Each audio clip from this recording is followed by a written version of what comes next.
Radhe Radhe. Good morning, hello, नमस्कार, आदाब, सत श्री अकाल। कैसे हैं आप सब? आई होप आप सब बहुत अच्छे होंगे और मैं भी ठीक हूँ। और सबसे पहले आप सभी को नवरात्रि की ढेर सारी शुभकामनाएं, क्योंकि नवरात्रि के दिन चल रहे हैं। तो मैं आप लोग के साथ शेयर कर रही हूँ कि मैं यूपीएसआई स्टडी के साथ साथ और क्या कर रही हूँ। तो मैं आपको सुबह से लेकर के रात तक का पूरा अपना डे शेयर कर रही हूँ कि कैसे क्या मैं पढ़ाई करती हूँ, पढ़ाई के लिए मैं कैसे टाइम निकालती हूँ और किस तरह से मेरा सुबह से लेकर के शाम तक जाता है। तो हमारे दिन की शुरुआत होती है पानी भरने से लेके, क्योंकि सुबह 6 बजे बांदा में पानी आता है और हमें तभी भरना होता है। और आज मैं आप लोग से क्या बताऊँ, मतलब इतना मेहनत करनी पड़ी है ना पानी भरने में कि मैं क्या ही बताऊँ।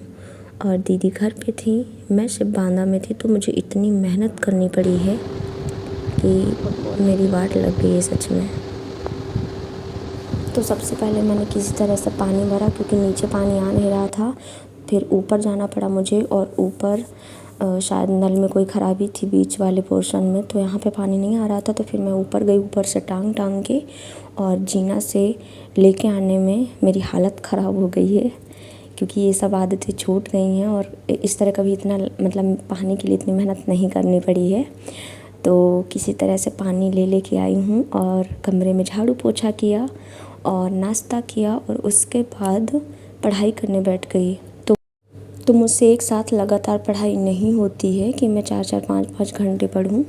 तो जैसे नाश्ता करने के बाद मैंने 2 घंटे पढ़ा, और फिर नाश्ता की मतलब खाना बनाने लगी, फिर 2 घंटे, फिर उसके बाद रेस्ट कर लिया, फिर 2 घंटे, ऐसे कर के मेरे 7-8 घंटे दिन भर के हो जाते हैं। और ऊपर नीचे भी हो जाता है। मुझसे कई लोग पूछते हैं कि आप कितने हॉर पढ़ती हो, तो मैं सभी को यही बताना चाहूँगी कि मतलब कभी 6 घंटे, कभी मान लीजिए तबीयत सही नहीं है तो 4 घंटे ही हो पाती है, या कभी 8 घंटे से ऊपर भी हो जाती है। ज़्यादातर इतनी ही रहती है मेरी, 6 से 8 घंटे के बीच में ही रहती है। और बहुत दिन बीच में पढ़ाई मेरी बंद रही है, क्योंकि पेट का एग्ज़ाम था और मेरे बाबा जी का पितृ मिलन था घर में, तो उसकी वजह से। और फिर मेरी 2 बार तबीयत ख़राब हो गई, तो इस वजह से शायद बहुत सारी दिक्कतें आई हैं, और इसी वजह से मैं ब्लॉग भी नहीं डाल पाई। मैंने लास्ट बार 28 अगस्त को डाला था, और टू डू लिस्ट भी मैं आप लोगों के साथ शेयर नहीं कर पाई, क्योंकि मैं यहाँ पे ज़्यादा रह ही नहीं पाई हूँ। 2 दिन यहाँ के लिए आती थी, फिर घर जाना पड़ता था, फिर कहीं बाहर जाना पड़ रहा है, क्योंकि कानपुर सेंटर गया था, उसमें भी काफ़ी डिस्टर्ब हुआ। फिर घर में प्रोग्राम था, और फिर आई तो तबीयत बिगड़ गई। और तबीयत ठीक ना हो तो ना तो पढ़ाई करने में मन लगता, किसी चीज़ में मन नहीं लगता है, क्योंकि पढ़ाई करने के लिए माइंड फ्रेश होना, स्वस्थ मस्तिष्क होना बहुत ज़रूरी है। आप लोगों का एक बहुत ज़्यादा सवाल रहता है कि बुक क्या है, मतलब कौन कौन सी बुक से पढ़ाई कर रही हूँ यूपीएसआई के लिए। तो देखिए, मैं कई बार बता चुकी हूँ लाइव में भी, और शॉर्ट वीडियो के माध्यम से भी मैं शेयर कर चुकी हूँ, लेकिन कोई बात नहीं, चलिए मैं आप लोगों को फिर से शेयर करती हूँ कि मेरे पास आदित्य की बुक है। मैं आदित्य की बुक ही पढ़ती हूँ, वैसे मेरे पास लूसेंट की भी है, लेकिन मैं ज़्यादातर आदित्य की बुक से ही पढ़ती हूँ, मुझे अच्छी लगती है, क्योंकि उसमें प्रैक्टिस के लिए बहुत सारे क्वेश्चन दिए हैं। तो मैं वही उसी को पढ़ रही हूँ। और आज मैंने विलोम शब्द 100 पढ़े थे। ऐसे कर के धीरे धीरे सब कवर हो जाएगा। और मेरे पास मैंने आप लोग को दिखाया भी है, रीजनिंग मैथ के लिए मैंने बुक ऑनलाइन मंगवाई है, जो कि बहुत कम प्राइस में मिल गई है, तो आप लोग भी मंगवा सकते हैं। और रही बात जीके जीएस की, तो उसके लिए मेरे पास लूसेंट है एंड घटना चक्र है, लेकिन मैं पढ़ती घटना चक्र से हूँ। और कई लोग पूछते हैं कि आप ऑफलाइन कोचिंग जाती हैं या ऑनलाइन, तो उनको मैं बता दूं कि मैं RWA का बैच ली हूँ, विनायक 2.0, तो मैं वहीं से पढ़ती हूँ। तो सबसे पहले मैंने विलोम शब्द पढ़े थे 100, क्योंकि डेली अगर हम ऐसे कर के पढ़ेंगे तो अभी हमारे पास जितना टाइम है उसमें हमें हिंदी कंप्लीट करनी है, मतलब सारे सब्जेक्ट करने हैं, लेकिन जैसे एक एक विषय को लेके चलें। और फिर मैंने हिस्ट्री की क्लास करी, जो कि RWA विनायक 2.0 बैच से मैम पढ़ाती हैं। बहुत लोगों का कमेंट आता है कि पढ़ने में मन नहीं लगता, क्या करें। तो देखिए ऐसा सबके साथ होता है, तो मन लगाना पड़ता है।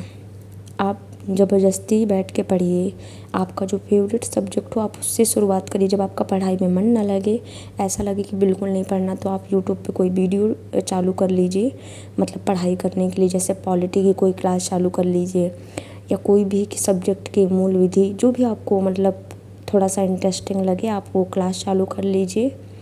और आप जब बैठेंगे सामने पढ़ने के लिए तो ऑटोमेटिक फिर आपका मन लगने लगेगा, क्योंकि ऐसा होता है, मेरे साथ भी ऐसा हो रहा है। क्योंकि काफ़ी दिन बीच में पढ़ाई बंद थी, तो मुझे भी मन लगाने में बहुत मेहनत करनी पड़ी है, और उतना अच्छे से अभी नहीं कर पा रही हूँ, लेकिन धीरे धीरे सारी चीज़ें सही हो जाएंगी।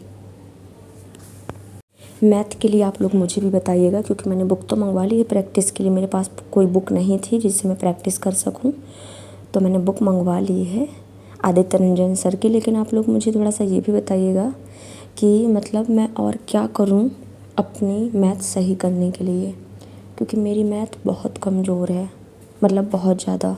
मुझे कैलकुलेशन में बहुत ज़्यादा टाइम लग जाता है। तो आप लोग मुझे कमेंट करके ज़रूर बताइएगा।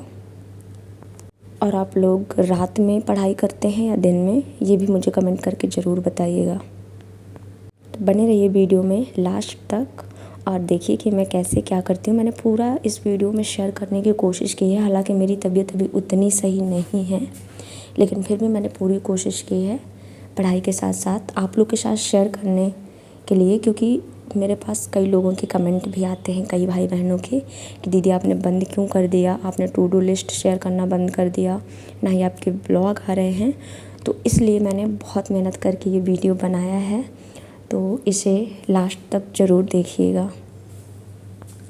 और मैं आप लोग से एक बात और कहना चाहूँगी कि सिर्फ एक सब्जेक्ट ना पढ़ें, क्योंकि जब एक विषय पढ़ते हैं तो पढ़ने में उतना मन नहीं लगता है और बहुत बोरियत सी महसूस होती है। तो आप विषय को चेंज करते रहें। जैसे सुबह सुबह अगर आपको पॉलिटी बहुत कठिन लग रही है तो आप उठ के सबसे पहले पॉलिटी पढ़ सकते हैं। और दोपहर का जो टाइम है, क्योंकि जो आपका फेवरेट सब्जेक्ट हो उसको आप कभी भी पढ़ सकते हैं, तो दोपहर में जब आलस ज़्यादा आता है या पढ़ने का मन कम करता है तो उस टाइम पे आप हिंदी को रख सकते हैं। और किसी किसी की मैथ फेवरेट होगी तो कोई मैथ से डरता होगा, जैसे कि मैं मैथ से बहुत डरती हूँ। जब पढ़ने बैठती हूँ तो फिर कई कई घंटे निकल जाते हैं और पता ही नहीं चलता। वो इसलिए क्योंकि कैलकुलेशन में टाइम बहुत ज़्यादा लग जाता है, इस वजह से। और जिसने भी विनायक 2.0 बैच लिया था उसे प्रज्ञान बैच फ्री में दे दिया गया है। तो आप लोग मेरी तरह जिसने विनायक 2.0 बैच से ज़्यादा पढ़ाई ना की, वो तो प्रज्ञान बैच से कर ले, क्योंकि है तो सब वही। तो इससे ये होगा कि बराबर चलते रहेंगे क्लास के। और रही बात मॉक टेस्ट की, तो मैं RWA से देती हूँ, टारगेट विथ अंकित से भी आप दे सकते हैं, टेक्स्ट बुक से भी दे सकते हैं, कई ऑप्शन हैं। तो आपको जहाँ से ज़्यादा सही लगे वहाँ से दीजिए। मैं RWA से इसलिए देती हूँ क्योंकि मैंने वहीं से बैच परचेज़ कर रखा है, तो मुझे वहीं पे ज़्यादा सही लगता है, इसलिए मैं वहाँ पे देती हूँ। और आप लोगों के मॉक टेस्ट में कितने नंबर आते हैं मुझे कमेंट करके ये ज़रूर बताइएगा। और आप लोग का सिलेबस कितना कंप्लीट हो गया है मुझे ये भी कमेंट करके ज़रूर बताइएगा। और मैं ये सब क्यों पूछ रही हूँ, हर चीज़ के लिए मैं क्यों कह रही हूँ कि कमेंट करके ज़रूर बताइएगा, क्योंकि अगला वीडियो मैंने बहुत कुछ सोच के रखा है। तो आप लोग कमेंट ज़रूर करिएगा, क्योंकि अगला वीडियो बहुत इंटरेस्टिंग होने वाला है, बहुत हेल्पफुल होने वाला है, जिसके लिए मैंने बहुत मेहनत की है। तो बस देखते रहिए मेरे वीडियो और लाइक करिए, शेयर करिए एंड सब्सक्राइब करिए। और मुझे रिकॉर्डिंग करने में काफ़ी दिक्कत हो रही है, क्योंकि मुझे खांसी काफ़ी ज़्यादा आती है, इसलिए मैं थोड़ी थोड़ी आवाज़ रिकॉर्ड करने की कोशिश कर रही हूँ, क्योंकि मुझे खांसी काफ़ी ज़्यादा आती है। लेकिन खैर कोई बात नहीं, पढ़ाई बराबर करनी है, तबीयत ख़राब हो या कुछ भी हो, पढ़ाई करने में कोई कंप्रोमाइज़ नहीं होना चाहिए। तो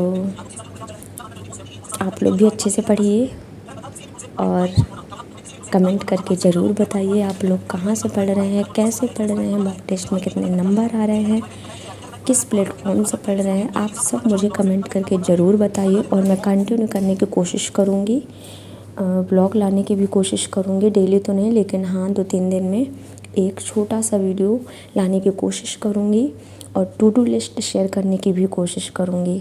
तो मिल के अच्छे से पढ़ते हैं एक दूसरे को बिना जज किए। तो मिलती हूँ मैं नेक्स्ट ब्लॉग में, तब तक के लिए बाय बाय। अपना ध्यान रखिए, अच्छे से पढ़िए मन लगाकर, क्योंकि हमें सक्सेस होना है। अगर आप मेरे चैनल पर नए हैं तो मेरे चैनल को सब्सक्राइब करिएगा एंड लाइक करिएगा, शेयर करिएगा। मिलते हैं नेक्स्ट ब्लॉग में बहुत जल्दी। Bye bye, Radhe Radhe, happy Navratri.